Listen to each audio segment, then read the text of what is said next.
O Senhor esteja convosco, Ele está no meio de nós.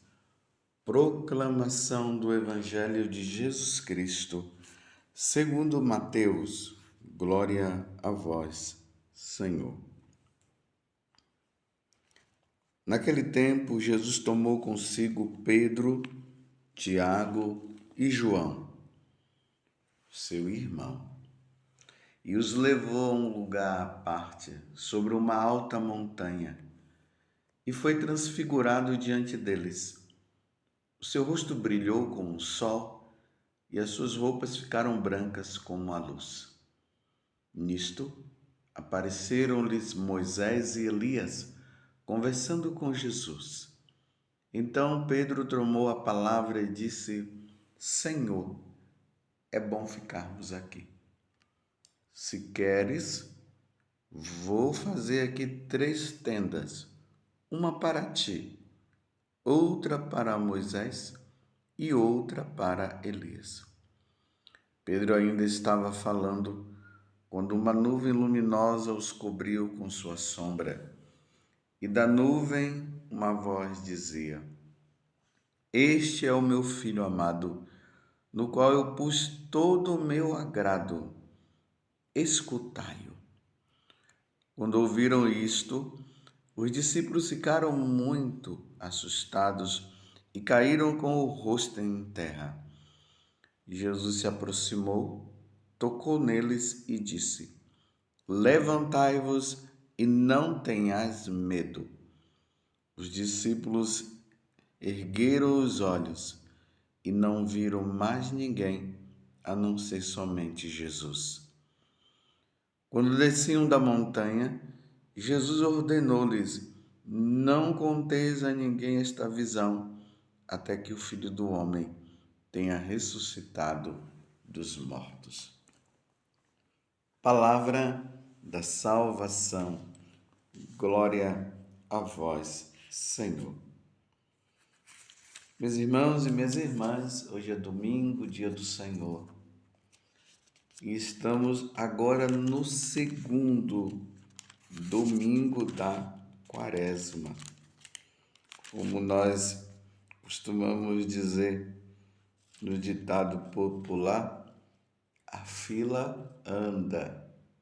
Ou seja, o relógio continua com o ponteiro rodando para indicar que realmente o tempo está passando. E se a fila anda, nós estamos também nessa fila. Mas para onde nós estamos caminhando? Nós só temos 2 rumos, meus irmãos. Ou nós caminhamos para a salvação eterna, ou nós caminhamos para a perdição eterna. Em qual das filas você está? Por isso que o tempo da Quaresma é esse tempo de reflexão, de observação. Estou caminhando bem? Em que caminho eu estou? Se eu estou no caminho errado, eu preciso entrar no caminho certo. Por isso é conversão, mudança de rumo. Para onde você vai? E aonde você terminará? Aonde eu terminarei? Diante da situação do mundo, nós vemos tantas pessoas que estavam no caminho certo e se desviaram e terminaram no caminho errado. Tem outras que estavam no caminho errado e se converteram e caminharam no certo e foram fiéis até a morte. E isso nós podemos ver na vida dos santos. Foi assim a vida deles. Estavam no caminho errado e passaram a caminhar no certo. E perseveraram até o fim e tiveram a salvação. Mas por que eu estou falando isso para você hoje, no segundo domingo da Quaresma? Justamente por causa das leituras de hoje. Nós devemos seguir a quem? Quem é o nosso Deus? A quem nós devemos adorar? São tantos deuses fabricados pelos homens na sociedade que nós vivemos. E hoje ainda tem aquela questão que dizem que todas as religiões nos leva a Deus, nos leva à salvação. Mas a pergunta é: qual Deus? Que Deus é esse? Nós precisamos notar que o nosso seguimento precisa ser ao Deus que veio e que foi revelado. E que veio revelado, aonde a revelação ela vem de cima. Ela não pode vir dessa ou daquela cidade, desse ou daquele país ou daquela nação, aonde as pessoas foram lá e criaram os seus deuses e disseram: é esse Deus que nós devemos seguir. Como Deus é criador de todas as coisas, Ele habita no céu e é do céu que Ele se revela. É do céu que Ele vai dizer: é por aqui que você deve seguir para estar comigo um dia. Espero que isso fique bem compreensível. Você entendeu? A revelação de Deus vem do céu, vem de cima, não vem de baixo. E aí nós encontramos no Evangelho de hoje Pedro, Tiago e João, que é chamado por Jesus para subirem a uma montanha. Lembremos que eles estão lá na Galileia. Essa montanha hoje dá-se o nome de Monte Tabor. E ali Jesus chama-os a rezar. E de repente Jesus começa a ficar com o rosto brilhante como o sol, e suas roupas ficaram brancas como a luz. Mas entendam, meus irmãos, essa luz aqui, o brilho desta luz não é igual a esta luz que nós vemos no nosso dia a dia. As luzes refletidas através dos carros, das lâmpadas, é um brilho muito forte, muito maior do que o brilho do sol, jamais visto na face da terra. É um brilho diferente. Então, o rosto de Jesus brilhou como o sol. A comparação aqui é com o sol para dizer que é muito mais do que o sol, porque aqui na terra nós não encontramos nada que brilhe mais do que o sol. Mas a revelação que vem é muito mais do que o sol. E aquela pessoa que eles estavam seguindo, que eles tinham apenas como um mestre, eles começam a perceber agora que há algo diferente. Não é uma pessoa qualquer, não é somente o filho de Maria, como as pessoas diziam, né? Ou como o filho do carpinteiro. Tem alguma coisa a mais. Ele transformou a água em vinho, ele andou sobre as águas, expulsou os demônios. Mas quem é essa pessoa? Aí vem a revelação do céu, como eu havia falado para vocês. E aqui nós estamos no capítulo 17 do Evangelho de São Mateus, do versículo 1 até o 9. Aí se ouviu uma voz do céu. Versículo 5. Pedro ainda estava falando quando uma nuvem luminosa os cobriu com sua sombra. E da nuvem uma voz dizia: Este é meu filho amado, no qual eu pus todo o meu agrado. Escutai. Quando fala da nuvem, é para mostrar que veio do alto, mas é além das nuvens, veio do céu. Essa voz. Eles ficaram até assustados.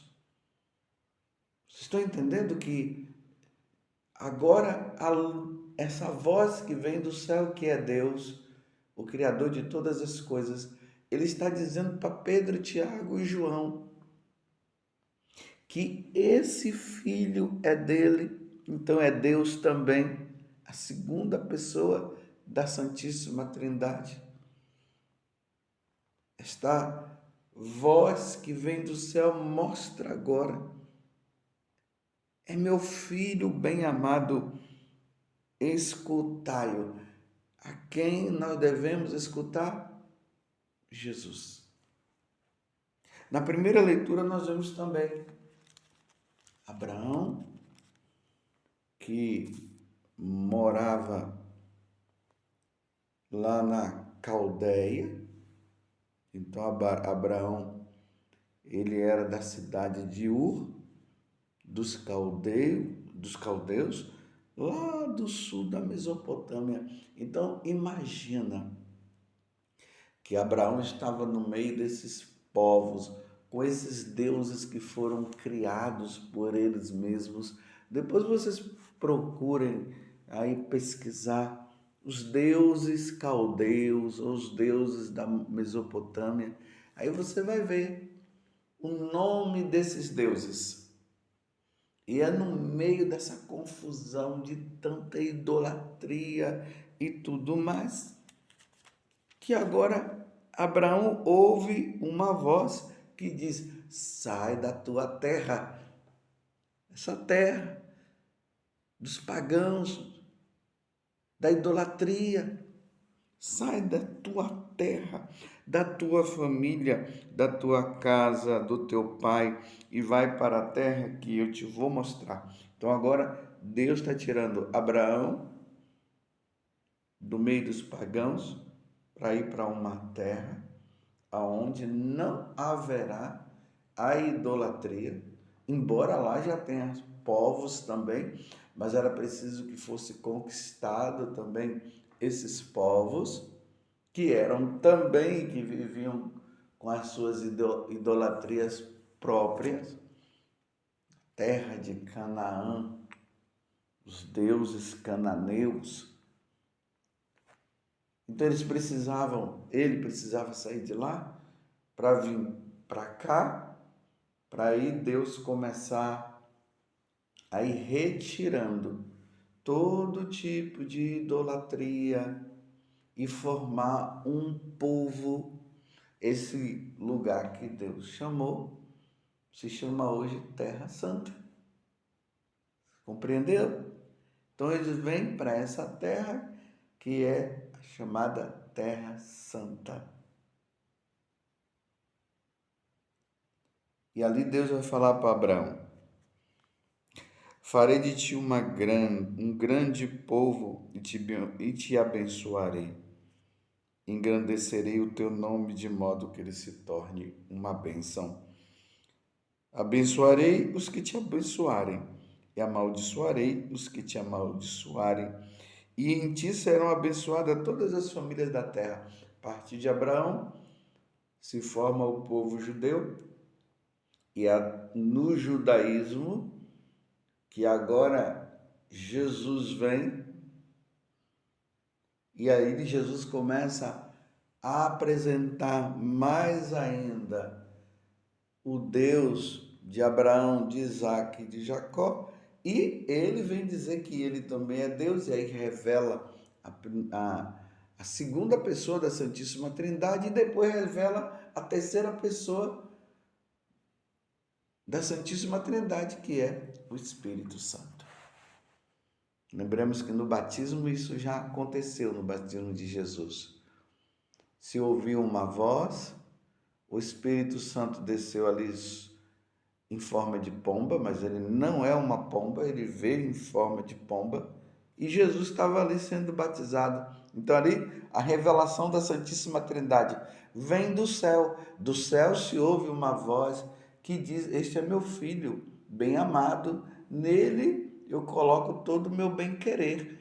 Isso aqui é no dia do batismo, no dia da transfiguração, que é a leitura que nós estamos vendo hoje do Evangelho.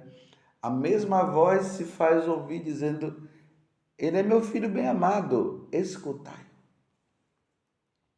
Então agora nós já temos a indicação do caminho a quem nós devemos seguir, nós devemos caminhar. A nossa direção está em Jesus Cristo. Na segunda leitura, Paulo também está falando, nos convidando a sofrer pelo Evangelho, pela boa nova, porque levar a boa nova gera isso, sofrimento na vida de quem prega, porque fazer com que aquelas pessoas que adoram os seus próprios deuses, elas voltem para o Deus verdadeiro não é fácil. É por isso que muitas pessoas morreram no passado para convencer, não de forma opressiva, mas na liberdade, mas mostrando quem é o Deus a quem devemos seguir, que é nosso Senhor Jesus Cristo. E os seguidores de Jesus, vai falar lá no livro dos Atos dos Apóstolos, na cidade de Antioquia, deu-se o nome de cristãos. É por isso que nós somos cristãos agora. Nós já não somos mais do judaísmo, nós somos do cristianismo, porque Jesus se revelou ali. Os apóstolos o seguiram, e os apóstolos pregaram a boa nova de Jesus. Então, os seguidores de Jesus chamaram-se cristãos. E por que católicos? Porque esses cristãos, seguidores de nosso Senhor Jesus Cristo, estão em todos os lugares do mundo, porque a boa nova foi espalhada para todos, para todo o mundo. Então aqui, meus irmãos, está o discernimento. A quem nós devemos seguir? Jesus Cristo. Então, aí se no seu país, na sua cidade, existem pessoas que estão convidando vocês para adorarem o Deus, aí você precisa ver que Deus é esse. Se esse Deus é Jesus, adore, siga, se converta, muda de vida. Se não for Jesus, não entre nesta onda. Aí você vai ver que tem muitas e muitas religiões espalhadas no mundo, e até aqui no Brasil tem muitas religiões. Mas para nós católicos nós temos a certeza. A quem nós devemos seguir? Jesus Cristo. Só que aqui tem um outro detalhe. Nós devemos seguir Jesus Cristo revelado por Ele mesmo na Eucaristia. Então, não basta dizer eu sigo Jesus, é preciso ir também para a Eucaristia. E indo para a Eucaristia, você vai parar na missa, onde o sacrifício de nosso Senhor Jesus Cristo é oferecido pela nossa redenção. Então, não basta dizer eu sou de Jesus Cristo, você tem que ir na missa, tem que estar na missa. É ali que se oferece o verdadeiro culto a nosso Senhor Jesus Cristo. Essa é a grande revelação. Se Jesus que você segue não leva a Eucaristia, meus irmãos, tem algo errado aí ainda. Isto é meu corpo, isto é meu sangue. Fazer isto em memória de mim. Você compreendeu? Por isso que Deus está dizendo: isto é meu filho, escutai-o. Escutai aquele que disse assim: isto é meu corpo, isto é meu sangue. Um bom domingo para você. uma boa preparação para a Páscoa nesta quaresma, siga Jesus na Eucaristia. Louvado seja nosso Senhor Jesus Cristo, para sempre seja louvado, e a nossa Mãe, Maria Santíssima.